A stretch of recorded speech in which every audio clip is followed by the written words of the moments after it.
Nay! Oo, bakit anak? Pwede make-upan ko nimo para ako'y Christmas party on niya? Oo naman anak. Sige.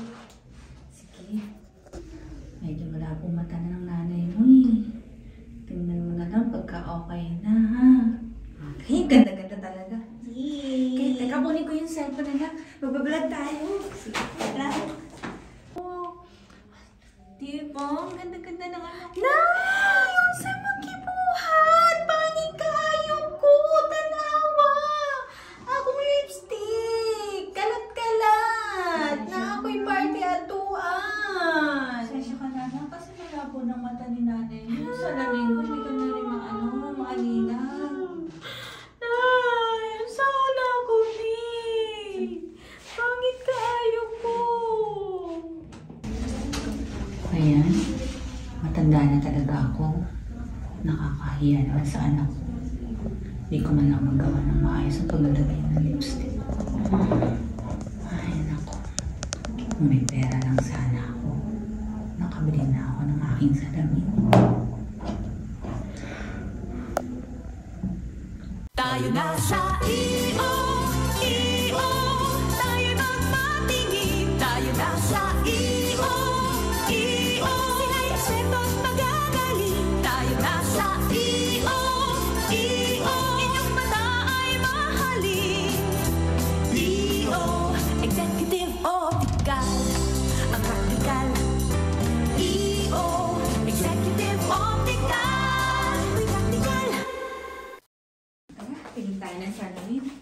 Sige, sige. Wala po na mata ng nanay. Wow! Ang ganda. Ito, gusto ko.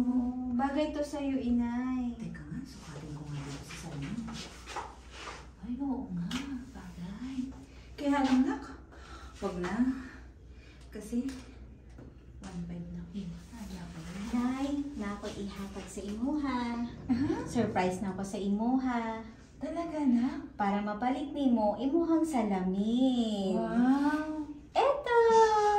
Wow! Sakto na yung pera natin, anak. One Wow! time na.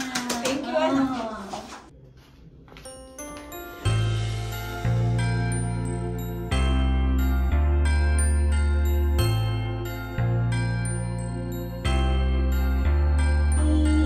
Nagtalo na ako sa imuha na. Salamat, anak. Para makitaan ko nimo pag mag-lipstick ka sa ako. Salamat, anak. Tingin ko, anak, wala nang hindi na siya kakalat kagaya ng dati dahil napakaliwanag na nakikita ko na yun. Ganda-ganda naman ang ako. Tingin mo nga naman sa limbo. Patingin. Wow, ang ganda ko na. Diba? Salamat, nanay.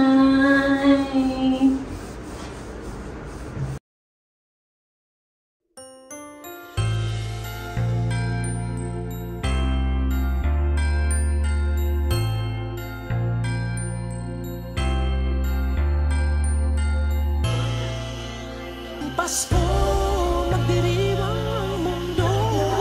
Sa pag-ibig